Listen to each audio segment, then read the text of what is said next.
Welcome students. Today's class is about Coulomb's law. So Coulomb, he studied the force of interaction between 2-point charges. So here if you look into this diagram, you have 2-point charges Q1 and Q2. They are separated by a distance r. Now the force between these two charges, or the force experienced by these two charges, depends upon whether they are like charges or unlike charges. So if these 2-point charges are like charges, that means if they are same charges, that means the force will be repulsive. But if these 2-point charges are unlike charges, the force will be attractive.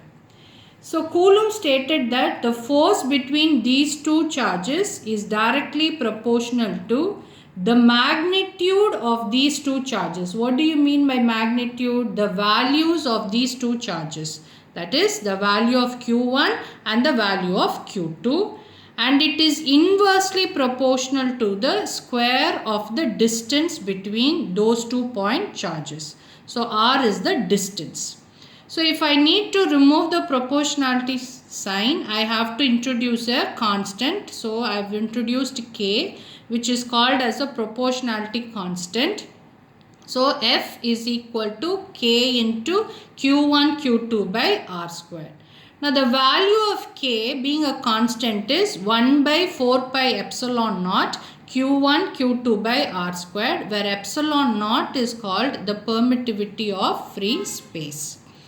So coming to Coulomb's law in a statement form, he said the electrostatic force. So here if you see, F refers to the electrostatic force, is directly proportional. So it was directly proportional to what? Product. Product means multiplication of the magnitude of the 2-point charges. Magnitude is the value. So it depends upon the value of these 2-point charges, and is inversely proportional to, and it is inversely proportional toward the square of the distance between these 2-point charges.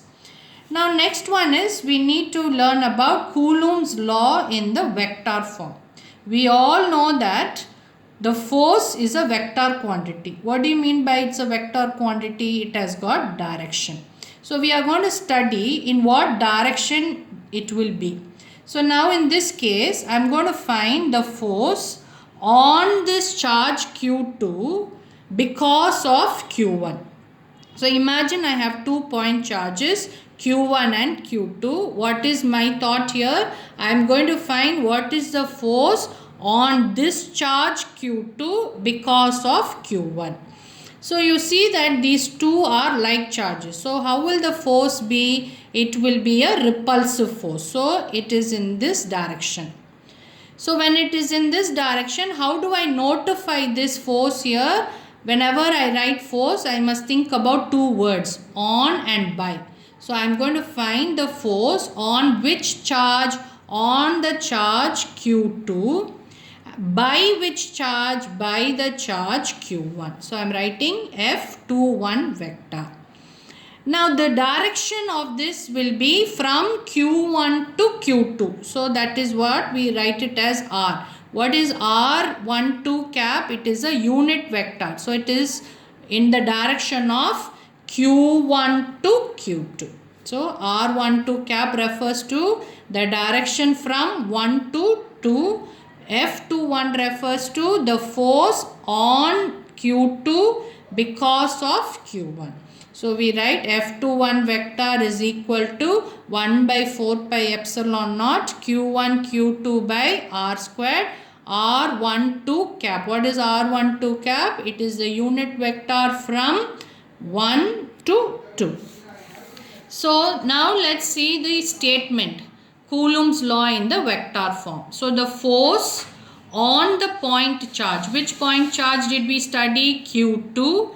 Due to Q1 is, we have written this F21 vector equal to 1 by 4 pi epsilon naught Q1 Q2 by R squared R12 cap. What is R12 cap? It is the unit vector directed from Q1 to Q2. So this is an important question. So study them.